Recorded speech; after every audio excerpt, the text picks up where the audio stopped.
मुरली वारो श्याम हमारो मुरली वारो श्याम। श्रीमद् भागवत का आश्रय लेने पर जीवात्मा निष्काम हो जाता है। फिर जीव के मन में कोई कामनाएं रहती नहीं है। इसलिए पहली बात, भक्ति अहेतुकी होनी चाहिए। हम किसी कामना को लेकर के भगवान की भक्ति ना करें। कई महापुरुषों से तो यह भी सुना है कि श्रीमद् भागवत का यह प्रभाव है, प्रारंभ में जीव किसी न किसी कामना को लेकर के श्रीमद् भागवत में प्रविष्ट होता है और कामनाओं की पूर्ति होते होते होते श्रीमद् भागवत का यदि जीवात्मा आश्रय नहीं छोड़ता तो श्रीमद् भागवत ही एक दिन उसे निष्काम बना देता है। भक्ति होनी अहेतुकी चाहिए, उसका कोई हेतु न हो, लेकिन इसका मतलब ये नहीं कि हम भागवत का आश्रय न करें, सेवा न करें, भगवान की भक्ति न करें। करें, भले ही सकाम भाव लेकर के करें, लेकिन श्री कृष्ण के चरणों की सेवा उपासना का ये प्रताप है। श्री कृष्ण जिससे प्रेम करते हैं फिर उसे संसार के लायक नहीं रखते।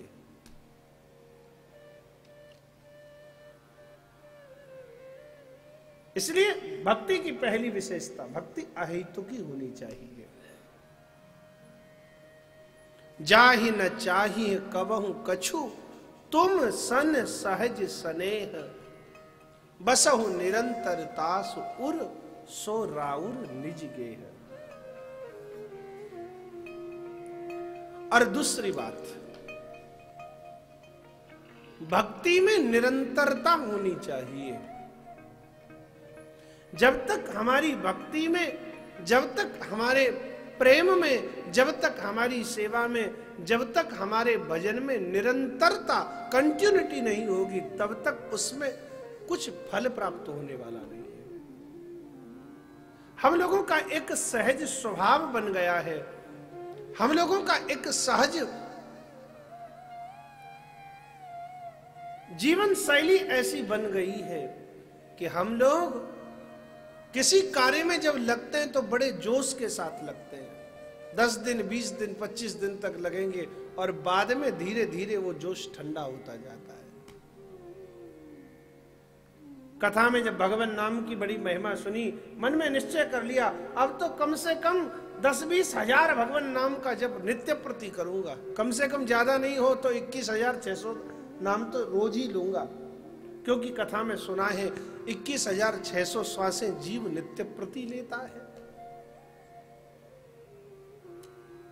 तो कम से कम श्वास श्वास में राम कहे तो 21,600 नाम का जप तो करूं। 2 दिन, 4 दिन, 10 दिन, 20 दिन बड़े शौक से लग जाता है और फिर एकदम से सांप छोड़ देता है। और जहां निरंतरता टूटी फिर जैसे कि तैसा। इसलिए भक्ति में निरंतरता होनी चाहिए। अहेतुक्य प्रतिहता, अप्रतिहत भक्ति और अहेतुकी भक्ति, यदि जीवन में हम इस प्रकार से भगवान की भक्ति करेंगे तो क्या होगा? बोले येनात्मा संप्रसीदति, जिससे कि उस सबके हृदय में रहने वाला परमात्मा प्रसन्न हो जाएगा, रीझ जाएगा।